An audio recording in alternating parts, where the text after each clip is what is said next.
Hello and welcome to PR 500. I'm Lisa Lamb and I am faculty here at Fuller, and I'm looking forward to this quarter-long exploration with you of what preaching is and how we can be more effective in our proclamation of the gospel to the world and for the building up of the church. I love preaching and I'm excited to explore that with you. My goal in these mini lectures will be that they be between 15 and 20 minutes long, and so they will sometimes, I will end them when I get to 20, I promise you, even if that's not exactly where our PowerPoints end, so we may need to just kind of take up along the way, and we'll just work together with that. My hope is that you actually have a laptop or pen and paper with you so you can jot down responses to some of the questions I'll be posing along the way, and so that you can share those with your peers in our forums. So we are going to be working our way towards a definition of preaching, but as we begin, let me ask you to complete these two sentences. At its best, preaching can blank.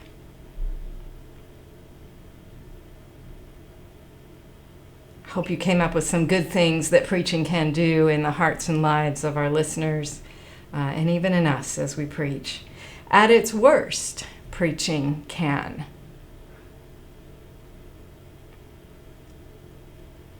Sadly, some of you may have come up with some things for that as an answer to that from hard personal experience where you've seen preaching do damage and harm to listeners and congregations. Preaching is powerful for good or for harm at times, unfortunately, because we are human and God has entrusted it to all two human creatures.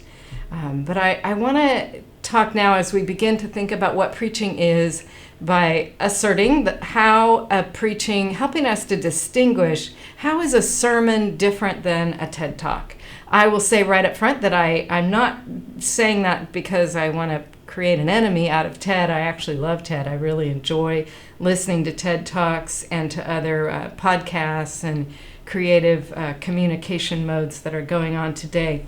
And I actually believe it's really important that we be listening to those kinds of things. But I also believe that it's really important that we study up a bit on ancient rhetoric, as surprising as that may sound.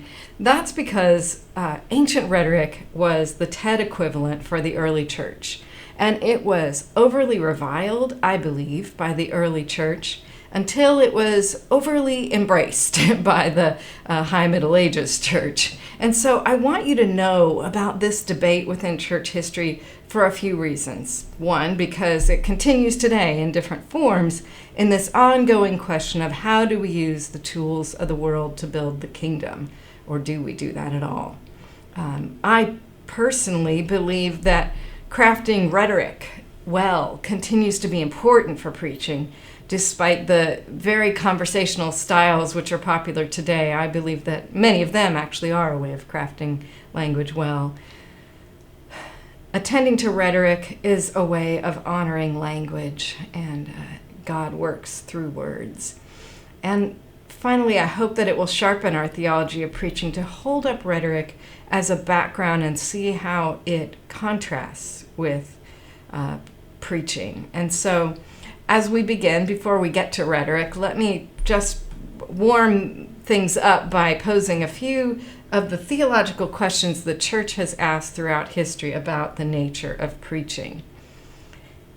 First, what is God doing as we preach? Now, that question has a couple of parts. The first is, what is the role of God in making preaching efficacious, effective? What does it mean that God continues to speak today? What do we understand Jesus Christ to be doing as we preach? And I think sometimes preachers haven't actually thought that through. Luther did. He asserted that the risen Christ, he truly believed that Christ was walking the aisles as he preached. He had a rather mystical understanding that Christ was walking the aisles, calling people to conversion while he preached.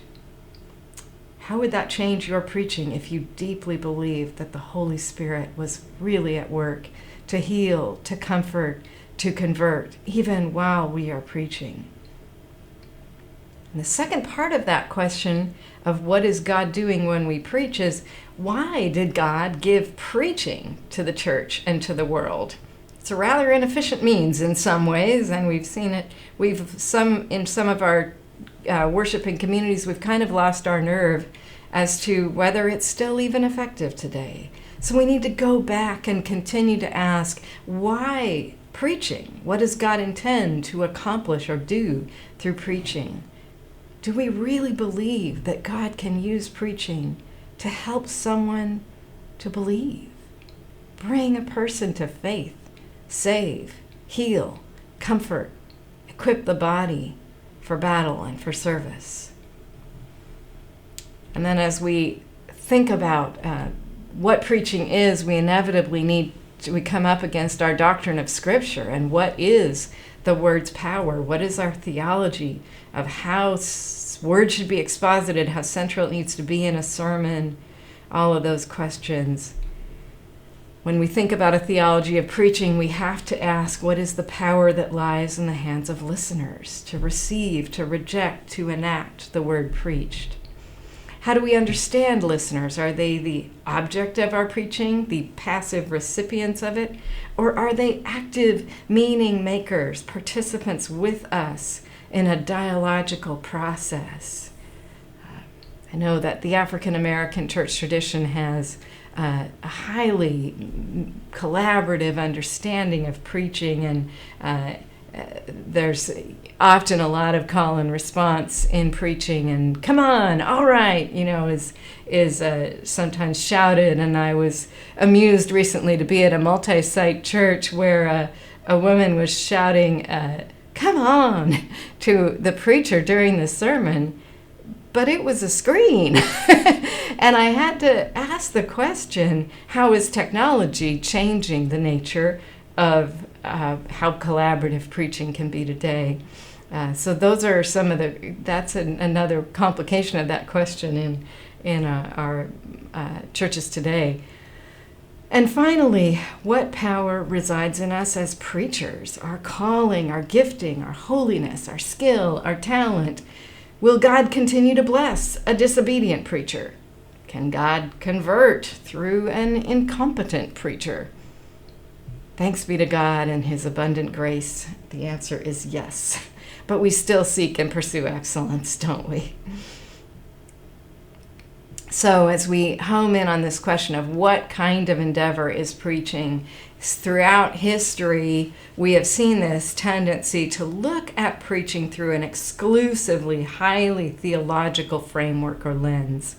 And when we are looking at preaching through that lens, what we're concerned about is the work of God, the scriptures, the nature of scriptures, and the content of the message. And those are important things to be thinking about, as long as that's not our exclusive lens for looking at preaching. And then inevitably there are those who will go way too far on the other side and look at preaching through an almost exclusively rhetorical lens. And as I say rhetorical, I want to just clear away some brush at the beginning, because I think that rhetoric has a bad name in some circles. If you Google it, you get the prompts: empty, mere, just rhetoric, empty rhetoric, mere rhetoric. And it's sort of gotten associated with bombastic or highly scholastic stylized writing. But I'm defining rhetoric here, as Aristotle did and as others have throughout history, to include all the aspects of how hearers learn, how they interact with language, all the psychological elements of building trust, connecting with people, and then all the language crafting questions of how we form and shape and give structure to our sermons and to the person of the preacher. So perhaps initially when you heard my question, you thought, well, of course it's primarily a theological endeavor. That sounds like a holier answer. But I hope that you're beginning to see why we who preach must attend to rhetorical concerns as well. I actually think rhetoric is fantastic. I studied it in college as a classics major, and I actually believe that we ignore its insights at our peril. And that when we look at preaching through a highly theological framework, we can miss aspects of our own sinfulness as preachers, and it can actually be dangerous to do that. I'll get to that more later. But as I argue that we need to pay attention to rhetoric, every good argument needs an opponent or two. And so I'd like to call for some witnesses for the offense against rhetoric, and Paul and Jerome, and skipping several centuries, Karl Barth. And then I'm going to ask why they were so hot and bothered against rhetoric, which will involve telling you the story of rhetoric's somewhat shady origins. So first, Paul. Paul comes out swinging against the use of lofty words. He seems to be really opposed to rhetoric here. He wants to be very clear that he's not like some of those others who are persuading just with rhetoric.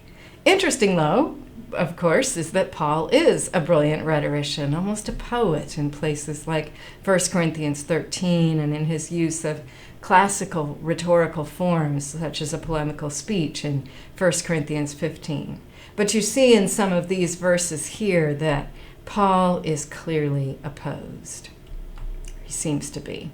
And then one of my favorites, Jerome, and many of the earlier church fathers, Ambrose, they were trained in rhetoric. They had been rhetoricians, and so to them, this was sort of like the rock star who becomes a Christian and says, okay, it's just acoustic guitar from here on out. You know, they were completely rejecting rhetoric. And so you hear Jerome coming out with this, saying, it's adultery of the tongue, and what hath Horace to do with the Psalter? What hath Virgil to do with the Gospels, or Cicero with Paul? We ought not to drink the cup of devils and the cup of Christ at the same time. Whew! He is fierce. He seems very opposed. And yet, of course, the irony is, if you look at his language, it's quite rhetorically brilliant, isn't it? So I think he almost can't get away from it for trying. But